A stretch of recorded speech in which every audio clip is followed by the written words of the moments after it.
Hello students, welcome back to our YouTube channel NV creator. तो जैसा कि आप लोगों को दिख ही रहा होगा थंबनेल में कि आज हम इस वीडियो में डिस्कस करेंगे भौतिक पाठ योजना। हम लेसन प्लान कैसे क्रिएट करते हैं, तो इस वीडियो में हम पूरा बताएंगे कि आपको किस तरीके से एग्जाम में पूछा जाता है कि पाठ्य योजना का प्रारूप तैयार कीजिए, किस तरीके से तैयार करते हैं, तो आपको बहुत ही इजी तरीके से समझ में आएगा। तो प्लीज वीडियो के एंड तक जरूर बने रहिए और अभी तक अगर हमारे चैनल पर नए हो तो प्लीज सब्सक्राइब कर दीजिएगा। ऐसे ही आपको इंटरेस्टिंग और अच्छे से अच्छे वीडियो आपके लिए लाएंगे और है जो कि आपके लिए हेल्पफुल रहेंगे एग्जाम की दृष्टि से। तो आज हम इस वीडियो में डिस्कस करेंगे पाठ्य योजना यानी लेसन प्लान। तो जैसा कि हम लेसन प्लान क्या होता है, ठीक है ना, क्या होता है जब कोई शिक्षक होता है कक्षा में एक पाठ पढ़ाता है तो उसे कई यूनिट में डिवाइड कर लेता है, ठीक है ना। जैसा कि आपने पाठ पढ़ा होगा, उस पाठ के बारे में अध्ययन करता है तो उसे कई यूनिट में डिवाइड कर लेता है और फिर उसका एक प्रारूप तैयार करता है कि हमें उसे किस तरीके से विद्यार्थी को समझाना है, ठीक है ना। तो वो एक कहलाता है हमारा पाठ्य योजना, लेसन प्लान। हम आने वाली वीडियो में इसके पर भी एक वीडियो ला देंगे कि पाठ्य योजना क्या है, इसकी आवश्यकता, महत्व और इकाई योजना पाठ्य योजना में अंतर। तो चलिए पहले इसको देख लेते हैं। सबसे पहले अगर आपको लेसन प्लान बनाना है तो इस तरीके का प्रारूप रेडी करना होगा। तो यहाँ पर आपको लेफ्ट हैंड साइड में लिखना होगा विषय, जिस सब्जेक्ट पर आप बना रहे हो, पढ़ा रहे हो, ठीक है ना। जैसे कि एक टीचर होता है, वो एक स्कूल में पढ़ाने जाता है और एक अपना जिसको बोलते हैं पीरियड, टाइम पीरियड, ठीक है ना, उसका क्या टाइम रहता है, सब उसको एक प्रारूप में लिख कर देना होता है। जैसे विषय, वो भौतिक विज्ञान फिजिक्स को पढ़ा रहा है, ठीक है ना। यूनिट किसके बारे में अध्ययन करा रहा है, ऊष्मा। और प्रकरण जो उसके अंतर्गत इकाई क्या है, ऊष्मा का अवशोषण। जो चैप्टर यानी हमारा टारगेट क्या है इसमें, और पाठ का प्रकार के किस तरीके का है, ज्ञानात्मक, हम उसे ज्ञान देने वाले हैं ऊष्मा के बारे में। दिनांक, हम इतने दिनांक को पढ़ा रहे हैं, विद्यालय इसमें, और कालखंड यानी हमारा जो टाइम क्या है पीरियड का, वो प्रथम फर्स्ट ही घंटा है हमारा। अवधि हमारी 40 मिनट की है और कक्षा हम 10 में इसको पढ़ा रहे हैं, ठीक है ना। तो इस तरीके से पहले 4-5 लाइन लिखनी है राइट हैंड साइड और लेफ्ट हैंड साइड में। इतना समझ में आ गया होगा आपको। अब बात करते हैं अगला जो लिखना होता है वो होता है लक्ष्य, ठीक है ना। हमें 3 चीज यहाँ पर लक्ष्य में, ज्ञानात्मक, फिर अवबोधात्मक, कौशलात्मक। ज्ञानात्मक में क्या है कि छात्रों को पृथ्वी पर ऊष्मा अवशोषण का ज्ञान देना। इसमें ज्ञान क्या देंगे कि जो छात्र होंगे, छात्रों को जो पृथ्वी पर ऊष्मा अवशोषण होती है उसका ज्ञान देना। अवबोधात्मक, पृथ्वी पर ऊष्मा अवशोषण को प्रभावित करने वाले कारकों के विषय में जानकारी देना। कौशलात्मक ये होता है कि चित्र चार्ट द्वारा हमें कौशल को विकसित करना। विशिष्टियां, आप फिर लिखेंगे इसकी विशिष्टियां, पहले लक्ष्य लिख लेंगे फिर लिखेंगे विशिष्टियां। वही ज्ञानात्मक, अवबोधात्मक, कौशलात्मक, यानी विद्यार्थी पृथ्वी पर ऊष्मा अवशोषण का प्राप्त कर सकेंगे। पहले उसे खुद विद्यार्थी से पूछेंगे, फिर विशिष्टियां यानी जो टीचर बताएगा कि हम जान सकेंगे और इस चित्र के ऊर्जा के माध्यम से अधिगण का सजीव चित्रण कर सकेंगे। अब इतना चीज हो गया। इतना चीज करने के बाद हमने बताया था फिर होता है सहायक सामग्री, यानी हमें क्या क्या चीजों की वहां पर जरूरत पड़ने वाली है क्लास में। तो सहायक यानी मॉडल, रोलर बोर्ड होगा, एक पॉइंटर की जरूरत होगी, ठीक है ना। फिर शिक्षण सामग्री जिसमें श्यामपट, चौक, डस्टर, जो शिक्षा के द्वारा जो शिक्षक को जरूरी है, ठीक है ना। इन दोनों में से किसी एक हो सकता है। अब बात करते हैं अगला। सबसे पहले पूर्व ज्ञान, हम छात्र से सबसे पहले पूर्व ज्ञान लेंगे। जो चीज हम क्लास में पढ़ाते हैं जिस चीज को, तो सबसे पहले हम विद्यार्थी से पूछते हैं कि आज हम किस चीज का अध्ययन कर रहे हैं और क्या आपको इस चीज के बारे में क्या क्या नॉलेज है। तो पहले छात्र से हम सेम क्वेश्चन करेंगे। छात्र ऊष्मा से परिचित हैं, हाँ, विद्यार्थी कहेंगे हम ऊष्मा को जानते हैं, इस तरीके से सूर्य से प्राप्त होती है और ऐसा वैसा, ठीक है ना। विद्यार्थी और सौर ऊष्मा की उत्पत्ति से परिचित हैं। विद्यार्थी सौर ऊष्मा के प्रवाह से परिचित हैं। अब उसमें जो शिक्षक रहेगा वो क्वेश्चन करेगा और विद्यार्थी उसमें थोड़े हल्के हल्के से उत्तर देंगे पूर्व ज्ञान से, यानी अभी वो पढ़ा नहीं रहा है, उससे पहले ही छोटे छोटे क्वेश्चन पूछेगा। सौर ऊर्जा किसे कहते हैं? तो विद्यार्थी कहेंगे कि जो हमें सूर्य से प्रकाश उत्पन्न होता है उसमें ऊष्मा होती है, उसके प्रवाह को हम क्या कहते हैं? सौर ऊर्जा, यानी सूर्य से प्राप्त होने वाली ऊर्जा सौर ऊर्जा कहलाती है। सूर्य के प्रकाश के किस प्रकाश में सबसे अधिक गर्मी होती है? तो अवरक्त प्रकाश में। विद्यार्थी कहेंगे अवरक्त प्रकाश में सबसे अधिक गर्मी होती है। सौर ऊर्जा का प्रवाह किस प्रकार होता है? सौर ऊर्जा का प्रवाह तरंग। देखिए, आपने जब तक क्लास में देखा होगा, अगर आपने पढ़ाया होगा या आप भी कभी पढ़े होंगे, तो जब जब आपको उत्तर उसके आसानी से आते होंगे तो विद्यार्थी क्या करते हैं? खड़े खड़े होकर, स्वयं खड़े खड़े होकर जल्दी से बता देते हैं, और जिस चीज का उत्तर नहीं जानते हैं वो स्वयं बिल्कुल चुप हो जाते हैं, यानी शांत हो जाते हैं। ठीक है ना। तो अगला क्वेश्चन करता है शिक्षक कि पृथ्वी पर ऊष्मा का अवशोषण किस प्रकार होता है? तो आंशिक उत्तर, यानी यहाँ पर विद्यार्थी मौन हो जाते हैं क्योंकि उन्हें पता नहीं होता है। अब क्या करता है, जब कोई विद्यार्थी इसका जवाब नहीं दे पाता है तो शिक्षक क्या करता है, फिर उस चीज का जवाब उसको समझाने का प्रयास करता है कक्षा में। तो इसके आगे क्या है? उद्देश्य कथन। हमारा उद्देश्य क्या है? आज हम पृथ्वी के ठोस धरातल पर ऊष्मा के अवशोषण के विषय में अध्ययन करेंगे कि हमारी जो ठोस धरातल है पृथ्वी पर, उसमें ऊष्मा का अवशोषण किस प्रकार होता है। तो फिर इसमें शिक्षक क्या करेगा? प्रस्तुतिकरण, यानी अब वो क्या करेगा, उसमें अपने प्रस्ताव को रखेगा।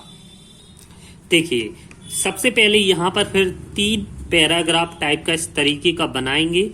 3 यहाँ पर लाइन खींच लेंगे बॉक्स टाइप के। पहले बॉक्स में शिक्षण बिंदु, यानी जो छोटे छोटे पॉइंट हैं। दूसरे में शिक्षक क्रिया, जो एक शिक्षक यानी अध्यापक के द्वारा प्रश्न पूछे जाएंगे और उनके द्वारा जो एक्सप्लेन किया जाएगा उसको लिखना है। और इसमें छात्र क्या क्रियाएं करते हैं, उस प्रश्न को देखकर क्या जवाब देते हैं उसको लिखना है। और जो शिक्षक क्लास में समझाता है कक्षा में, उसको वो सुनकर क्या प्रतिक्रिया देता है या क्या करता है उस चीज के बारे में लिखना है। तो सबसे पहले यहाँ पर हेडिंग देखिए, पॉइंट है शिक्षक बिंदु का, पृथ्वी के ठोस धरातल ऊष्मा का अवशोषण। तो सबसे पहले यहाँ पर शिक्षक प्रश्न करेगा, पृथ्वी के धरातल को ऊष्मा कहाँ से प्राप्त होती है? अगर विद्यार्थी को इसकी जानकारी होगी तो उत्तर देगा कोई भी। किसी एक विद्यार्थी ने कहा सूर्य के प्रकाश से। ठीक है। अब टीचर ने कहा पृथ्वी के धरातल पर ऊष्मा अवशोषण किस प्रकार होता है? अब उसको नहीं पता किसी को, तो आंशिक उत्तर यानी मौन हो गया वो। फिर मौन हो जाने पर क्या करता है, जब भी विद्यार्थी सभी मौन हो जाते हैं तो इसमें शिक्षक स्वयं उत्तर देता है। फिर क्या करता है, समझाता है कि सूर्य से प्रकाश की ऊष्मा, जब सूर्य होता है उससे प्रकाश की ऊष्मा क्या होती है, जो शून्य आकाश से होकर और वायुमंडल से होकर, जो हमारे ऊपर वायुमंडल है जिसमें विभिन्न प्रकार की गैसें पाई जाती हैं, उससे होकर पृथ्वी पर आती हैं। और तब वायुमंडल को वो गर्म नहीं करती हैं, वो क्या करती हैं, सीधे धरातल एवं महासागरीय जल द्वारा अवशोषित कर ली जाती हैं, जिससे धरातल का ताप कैसा होता है, बढ़ने लगता है। तो जब एक शिक्षक ने इस चीज को इतना समझाया तो यहाँ पर छात्र की क्रिया क्या हुई, छात्र ने क्या हुआ, उस चीज को ध्यान पूर्वक सुना। तो छात्र ध्यान पूर्वक सुनते हैं। अब अगला इसमें पॉइंट को जोड़ा गया है तापमान की अक्षमता। अब उसमें तापमान को समझाना है। तो प्रश्न किया यहाँ पर शिक्षक ने, क्या सभी स्थानों पर वायुमंडल का तापमान एक सा रहता है? विद्यार्थी को पता है नहीं, सभी स्थानों पर वायुमंडल का तापमान एक सा नहीं रहता है। तो यहाँ पर शिक्षक, अब देखो विद्यार्थी ने तो कह दिया, अब शिक्षक ने पूछा क्यों, तो किसी को नहीं पता। तो यहाँ पर उस चीज के बारे में वो उत्तर देता है शिक्षक कथन कि सभी जगह पर तापमान एक सा नहीं रहता है, क्योंकि भूमध्य रेखीय कटिबंध में ताप वृद्धि ध्रुवीय क्षेत्र की तुलना में अधिक होती है। तो यहाँ पर छात्र सुनकर समझते हैं शिक्षक की भाषा को। अगला है प्रकाश ऊर्जा का अवशोषण। अब बोलता है आंधी और तूफान क्यों आते हैं? तापांतरण के कारण, जिसमें छात्र क्रिया देता है। दूसरा प्रश्न करता है प्रकाश संश्लेषण के लिए क्या आवश्यक है? जल भी है, CO2 भी है और सूर्य का प्रकाश भी है, क्लोरोफिल, ठीक है ना, भी है। और प्रश्न तीसरा करता है प्रकाश संश्लेषण की क्रिया में कौन ऊर्जा भाग लेती है? तो पता है आपको, प्रकाश ऊर्जा, सौर ऊर्जा भाग लेती है। ठीक है। अब यहाँ पर अगला पॉइंट है, शिक्षक ने प्रश्न कर लिए हैं 3। अब चौथा क्वेश्चन करता है प्रकाश संश्लेषण किसे कहते हैं। तो यहाँ पर विद्यार्थी को नहीं पता है कि प्रकाश संश्लेषण की प्रक्रिया कैसी होती है, तो यहाँ पर आंशिक उत्तर यानी मौन हो जाते हैं। फिर शिक्षक इसको समझाते हैं कि जब हरे पेड़ पौधे होते हैं वो सूर्य, जैसे आपने देखा होगा हरे पेड़ पौधे सूर्य के प्रकाश की उपस्थिति में जल तथा CO2 से मिलकर भोजन बनाते हैं तथा ऑक्सीजन गैस बाहर निकालते हैं। तो आपको दिख रहा होगा CO2 प्लस H2O जब वे क्लोरोफिल और सनलाइट की उपस्थिति में क्रिया कराते हैं तो कार्बोहाइड्रेट यानी यहाँ पर होता है शुगर, ग्लूकोज प्लस ऑक्सीजन निकल जाती है। यहाँ पर छात्र मुख्य बिंदुओं को अपनी उत्तर पुस्तिका में नोट कर लेते हैं कि हमें सूर्य प्रकाश संश्लेषण की क्रिया किस प्रकार होती है। अब अगला पॉइंट है ऊर्जा स्थानांतरण। तो ऊर्जा स्थानांतरण में भी प्रश्न पूछते हैं कि पेड़ पौधे में कौन सी क्रिया द्वारा भोजन बनाते हैं, तो पता चल गया प्रकाश संश्लेषण की क्रिया द्वारा। हरे पेड़ पौधों को क्या कहते हैं, उत्पादक। हरे पेड़ पौधों को खाने वाले को क्या कहते हैं, अब उन्हें नहीं पता तो वहां से मौन हो गए। शिक्षक ने कहा हरे पेड़ पौधे खाने वाले, उपभोग करने वाले को भोक्ता कहते हैं। छात्र सुनकर यहाँ पर समझते हैं। अब चित्र द्वारा इन्हें समझाते हैं कि सूर्य है जिससे ऊर्जा प्राप्त हुई, उत्पादक यानी क्या हो गए हरे पेड़ पौधे। यहाँ पर आप घटक जानते हो जो इन पर निर्भर रहते हैं, और सामूहिक ऊर्जा जिनसे प्राप्त होती है। पेड़ पौधे को शाकाहारी लोग खाते हैं, बकरी है, ठीक है। मांसाहारी जो मांसाहारी शाकाहारी पर डिपेंड रहते हैं उन्हीं से ऊष्मा मिलती है। यहाँ पर सर्वोच्च मांसाहारी है। जैसे सौर ऊर्जा, सौर ऊर्जा किसमें, पेड़ पौधे ने सूर्य से प्राप्त ऊर्जा भाई। बकरी ने क्या किया, पेड़ पौधों को खाती है, पत्ती को खाती है, और भेड़िए ने बकरी को खाया। और मृत भेड़िया जब वो मर गया, मृत भेड़िया, तो वो मिट्टी में मिल जाता है, मिट्टी बन जाती है। किस तरीके से शिक्षक ने उसको समझाया। छात्र चित्र देखकर समझते हैं, उत्तर पुस्तिका में नोट करते हैं। इसके बाद शिक्षक का क्या कार्य रहता है, जब पूरी क्रिया हो जाती है तो फिर से वो पुनरावृत्ति प्रश्न करता है श्याम पट पर, ठीक है। पहला, क्या सभी जगह पर तापमान एक सा रहता है, नहीं। प्रकाश संश्लेषण में उपयुक्त समय कौन सा होता है, दिन का समय, जब सूर्य निकलता है ना तभी प्रकाश संश्लेषण की क्रिया चलती है। प्रकाश संश्लेषण में कौन सी गैस निकलती है, O2, ठीक है। O2 गैस कौन सा मुख्य करता है, O2 गैस का कौन उपयोग करता है, सभी जीवित जीव जंतु मनुष्य। अब कक्षा में जो गृहकार देता है कि यहीं पर बैठ के क्वेश्चन याद कीजिए, यहीं पर बैठ के रफ कॉपी में लिखिए। प्रकाश संश्लेषण की में कौन सी ऊर्जा भाग लेती है, प्रकाश संश्लेषण हरे पेड़ पौधे कौन सी गैस ग्रहण करते हैं। अब गृहकार में दे देता है कि प्रकाश संश्लेषण किसे कहते हैं, चित्र बनाकर समझाइए, इस करके आना। तो ये आपका था पाठ योजना। इस तरीके से लेसन प्लान बनाते हैं, आपने देख लिया होगा। अब बात इस चीज में, यहाँ पर फिजिक्स का पूछा गया था ऊष्मा के बारे में। अब बात आ जाए कि केमिस्ट्री रसायन शास्त्र की किसी एक में पूछ लें, हाइड्रोजन गैस, अणु परमाणु, तो सेम उसी प्रकार से विद्यार्थी से ज्ञानात्मक करना है कि अणु परमाणु को समझाना है। फिर ज्ञानात्मक अबोधात्मक उसके में हमें किस चीज का अणु किस प्रकार से निर्माण होता है, फिर उसको चित्र द्वारा समझाना है, ठीक है ना। फिर उसके आने के बाद पूर्वा ज्ञान उससे पूछते हैं कि आपने घर बनते हुए देखा है, विद्यार्थी कहेंगे हाँ, तो किस तरीके से बनता है, वो बोलेंगे ईंटों पत्थरों से, फिर बोलेंगे कई ईंटों को मिलकर एक घर बनता है, विद्यार्थी बोलेंगे हाँ।